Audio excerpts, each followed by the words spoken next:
Unfiltered minds में आपका स्वागत है। आज बात करेंगे जेन जी क्यों बर्नआउट का शिकार है, वो सच्चाई जिस पर कोई बात नहीं करता। नमस्कार। हाँ, आज हम ज़रा गहराई में जाकर समझेंगे कि ये जो जेन ज़ी है, मतलब जो लोग मोटे तौर पर 1997 से 2012 के बीच जन्मे हैं, वो इतनी थकान और तनाव में क्यों हैं? और इसके लिए हम अलग अलग स्टडीज, कुछ रिपोर्ट्स और आर्टिकल्स को देख रहे हैं ना। बिल्कुल। हमारे पास जैसे WHO, Deloitte, McKenzie, Gallup, EY, इनकी रिपोर्ट्स हैं, कुछ एकेडमिक पेपर्स भी हैं, न्यूज़ आर्टिकल्स भी। तो कोशिश रहेगी कि एक पूरी तस्वीर सामने आए। सही। तो हमारा मकसद क्या है? आज हम उन खास वजहों को समझना चाहते हैं जो जेन जी के इस बर्नआउट के पीछे है, काम से जुड़ी, पैसे से जुड़ी, या फिर ये जो सोशल मीडिया है उससे जुड़ी। हाँ, और एक चौंकाने वाली बात पता है? एक सर्वे कहता है कि जेनजी और मिलेनियल्स औसतन 25 साल की उम्र में ही वो पीक बर्नआउट महसूस कर रहे हैं। 25 साल, जबकि पहले ये 40 के पार होता था शायद। हाँ, पहले की पीढ़ियों में ये एवरेज 42 साल था। तो ये फर्क बहुत बड़ा है। चलिए इसी को समझते हैं। बिल्कुल। तो सबसे पहले ये बर्नआउट होता क्या है, जरा आसान शब्दों में समझाएंगे? देखिए, WHO मतलब विश्व स्वास्थ्य संगठन कहता है कि ये काम के लंबे समय तक चलने वाले तनाव, मतलब क्रॉनिक वर्कप्लेस स्ट्रेस का नतीजा है। वो तनाव जिसे ठीक से संभाला नहीं गया। अच्छा, और इसके लक्षण कैसे दिखते हैं? 3 मुख्य बातें हैं। एक तो है इमोशनल एग्जॉशन, मतलब जैसे सारी एनर्जी खत्म हो गई हो।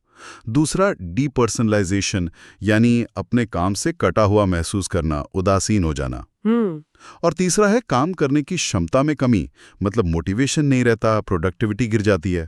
और इसका सेहत पर भी तो असर पड़ता होगा, चिंता, डिप्रेशन। बिल्कुल, चिंता, अवसाद, नींद ना आना, यहाँ तक कि ब्लड प्रेशर जैसी समस्याएं भी हो सकती हैं। तो सवाल यही है कि जी में ये इतना ज्यादा क्यों है? हाँ, क्या वजह है? एक बड़ा कारण है ये हमेशा चालू वाली संस्कृति, ऑलवेज ऑन कल्चर। ये पीढ़ी डिजिटल दुनिया में बड़ी हुई है, तो इनके लिए काम से पूरी तरह डिस्कनेक्ट करना बहुत मुश्किल है। मतलब वो फोन पे, ईमेल, मैसेज, स्लैक, हाँ, सब हर वक्त। एग्जैक्टली। विजन काउंसलिंग यही कहता है कि हर समय अवेलेबल रहने की उम्मीद वर्क लाइफ बैलेंस को एकदम बिगाड़ देती है। काम कभी खत्म ही नहीं होता लगता है। और इसके साथ ही वो पैसे वाली चिंता, आर्थिक दबाव। हाँ, वो बहुत बड़ा फैक्टर है।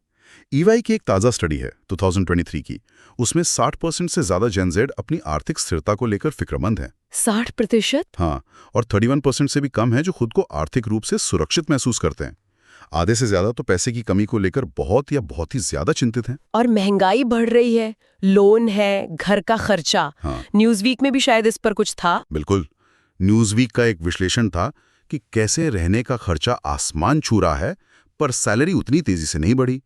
घर खरीदना तो अब एक सपना जैसा लगता है। पहली बार घर खरीदने वालों की औसत उम्र अब 38 साल हो गई है। तो क्या इसी वजह से वो साइड हसल इतना कॉमन हो गया? बिल्कुल। उसी EY स्टडी में यह भी सामने आया कि करीब 40% जिनजी अपनी मेन जॉब के साथ कोई ना कोई साइड हसल, मतलब पार्ट टाइम काम या छोटा बिजनेस कर रहे हैं। हो, मतलब डबल मेहनत। हाँ, वो एक्स्ट्रा कमाई की जरूरत या शायद एक सिक्योरिटी नेट बनाने की कोशिश, ये अपने आप में और थका देता है। तो ये हमेशा ऑन और आर्थिक दबाव, ये दोनों मिलकर बहुत भारी पड़ रहे हैं। और ऊपर से वो करियर में जल्दी सफल होने का प्रेशर। सुना है, हसल कल्चर बहुत है इनमें। हाँ, गैलप की स्टडी यही कहती है कि जेन जी में हसल कल्चर सबसे आम है, मतलब लगातार मेहनत करना, आगे बढ़ना, अक्सर लंबे घंटे काम करना। लेकिन अब वो लेजी गर्ल जॉब जैसा ट्रेंड भी तो चल रहा है, ये क्या है? हाँ, वो इसी हसल कल्चर के रिएक्शन जैसा है। मतलब ऐसी नौकरी ढूंढना जो ठीक ठाक पैसे दे, लेकिन जिसमें ज्यादा मेहनत न करनी पड़े, कम से कम एफर्ट। विकिपीडिया इसे क्वाइट क्विटिंग का ही एक रूप बताता है। शायद उस लगातार के दबाव से एक तरह का बचाव है ये समझ जाता है, खासकर जब हम सुनते हैं कि इनके लिए काम में सिर्फ पैसा नहीं, एक मतलब, एक उद्देश्य भी जरूरी है। बिल्कुल सही। विजन काउंसलिंग की यही कहता है। जेन ज़ेड उद्देश्य संचालित काम को प्राथमिकता देता है। अगर उनकी नौकरी उनके वैल्यू से मेल नहीं खाती तो वो असंतुष्ट महसूस करते हैं, जो बर्नआउट को और बढ़ाता है। इन सब के साथ सोशल मीडिया का रोल, वो तो इनकी जिंदगी का बड़ा हिस्सा है। बहुत बड़ा। और उसका असर भी दोहरा है। ह्यूमन एड की रिपोर्ट कहती है कि 73% जेन जी डिजिटल रूप से थका हुआ महसूस करते हैं। 73%? हाँ, और रोज का औसत स्क्रीन टाइम 7.2 घंटे ऑनलाइन कंटेंट देखने में सोचिए दिमाग पर कितना बोझ पड़ता होगा। बाप रे। और ये सिर्फ थकान नहीं है। जर्नल ऑफ कंपेटिटिवनेस की एक स्टडी है, वो बताती है कि ये जो इन्फॉर्मेशन ओवरलोड है, मतलब सूचनाओं की बाढ़ और फिर वो ऑनलाइन रहने की लत, एडिक्टिव फ्लो और अपनी ऑनलाइन इमेज की चिंता, ये सब मिलकर सोशल मीडिया थकान पैदा करते हैं। और ये थकान आगे चलकर चिंता, डिप्रेशन, नींद की प्रॉब्लम जैसी मानसिक दिक्कतें बन सकती हैं।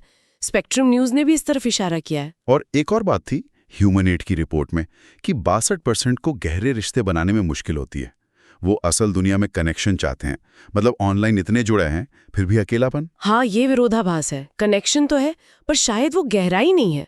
और मानसिक स्वास्थ्य की बात करें तो ये पीढ़ी इस बारे में सबसे ज्यादा जागरूक है, इसमें कोई शक नहीं। हाँ, ये तो है। लेकिन माइंडशेयर पार्टनर्स की 2023 की रिपोर्ट देखिए, सिर्फ 31% ही काम की जगह पर मेंटल हेल्थ पर खुलकर बात करने में कंफर्टेबल महसूस करते हैं। वो जो एक कलंक जुड़ा है, उसका डर अब भी है। मतलब जानते हैं पर कहने में झिझकते हैं। बिल्कुल। और एक और चीज है, विकल्पों की अधिकता, चॉइस ओवरलोड। अच्छा, कैसे? ह्यूमन8 की स्टडी कहती है कि 58% जेनजी को लगता है कि जिंदगी के हर पहलू में, करियर हो, रिश्ते हो, इतने सारे विकल्प हैं कि वो अभिभूत हो जाते हैं, मतलब ओवरवेल्म्ड हो जाते हैं। ये पुरानी पीढ़ियों में कम था। ये भी एक तरह का दबाव ही हुआ। हाँ, और इन सब दबावों के बीच वोटर वॉइस की रिपोर्ट बताती है कि जेनजी सामाजिक और राजनीतिक मुद्दों से बहुत जुड़ा हुआ है, सक्रिय है। लेकिन बदलाव इतनी धीमी रफ्तार से होता है कि वो निराश भी हो जाते हैं। ये एक्टिविज्म और निराशा का कॉम्बिनेशन भी उन्हें भावनात्मक रूप से थका सकता है। तो मतलब कई पड़ते हैं इस बर्नआउट की। अब सवाल ये है कि इससे निपटा कैसे जाए। संक्षेप में क्या कर सकते हैं ये लोग? देखिए, व्यक्तिगत स्तर पर कुछ चीजें हैं। सबसे पहले तो सीमाएं तय करना बहुत जरूरी, जैसे काम के घंटों के बाद मेल्स ना देखना, नोटिफिकेशंस बंद करना। हाँ, वो डिजिटल डिटॉक्स जैसा। बिल्कुल। दूसरा, मदद मांगना, चाहे वो दोस्त हो, परिवार हो या कोई प्रोफेशनल काउंसलर। तीसरा, सेल्फ केयर को सच में प्राथमिकता देना, व्यायाम, कोई हॉबी, माइंडफुलनेस। आजकल वो लिटिल ट्रीट कल्चर या हॉट गर्ल वॉक जैसी चीजें चल रही हैं, मतलब खुद को छोटी छोटी खुशियां देना। और चौथा, अपनी नौकरी का मूल्यांकन करना। क्या ये वाकई मेरे लिए सही है? क्या ये मेरे मूल्यों से मेल खाती है? और जहां तक कंपनियों का सवाल है, वो क्या कर सकती हैं? उनकी भी बड़ी भूमिका है। वो सच में वर्क लाइफ बैलेंस को बढ़ावा दे सकती हैं। Flexible working hours, mental health के लिए छुट्टियां देना, मानसिक स्वास्थ्य पर ऑफिस में खुलकर बात करने का माहौल बनाना। हाँ, वो कलंक हटाने में मदद करना। बिल्कुल। और बेवजह का वर्कलोड कम करना, जरूरी संसाधन देना, जैसे EAP यानी एम्प्लॉय असिस्टेंस प्रोग्राम्स होते हैं, वो उपलब्ध कराना। ये सब बहुत मदद कर सकता है। तो कुल मिलाकर ये जेनजी का बर्नआउट कोई एक चीज नहीं, बल्कि कई मुश्किलों का एक जटिल जाल है।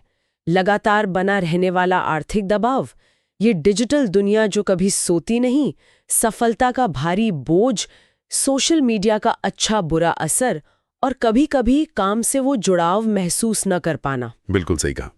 और ये सब देखकर एक बड़ा सवाल मन में आता है, क्या जेनजी का ये जो अनुभव है, ये भविष्य में हमारे काम करने के तौर तरीकों को हमेशा के लिए बदल देगा?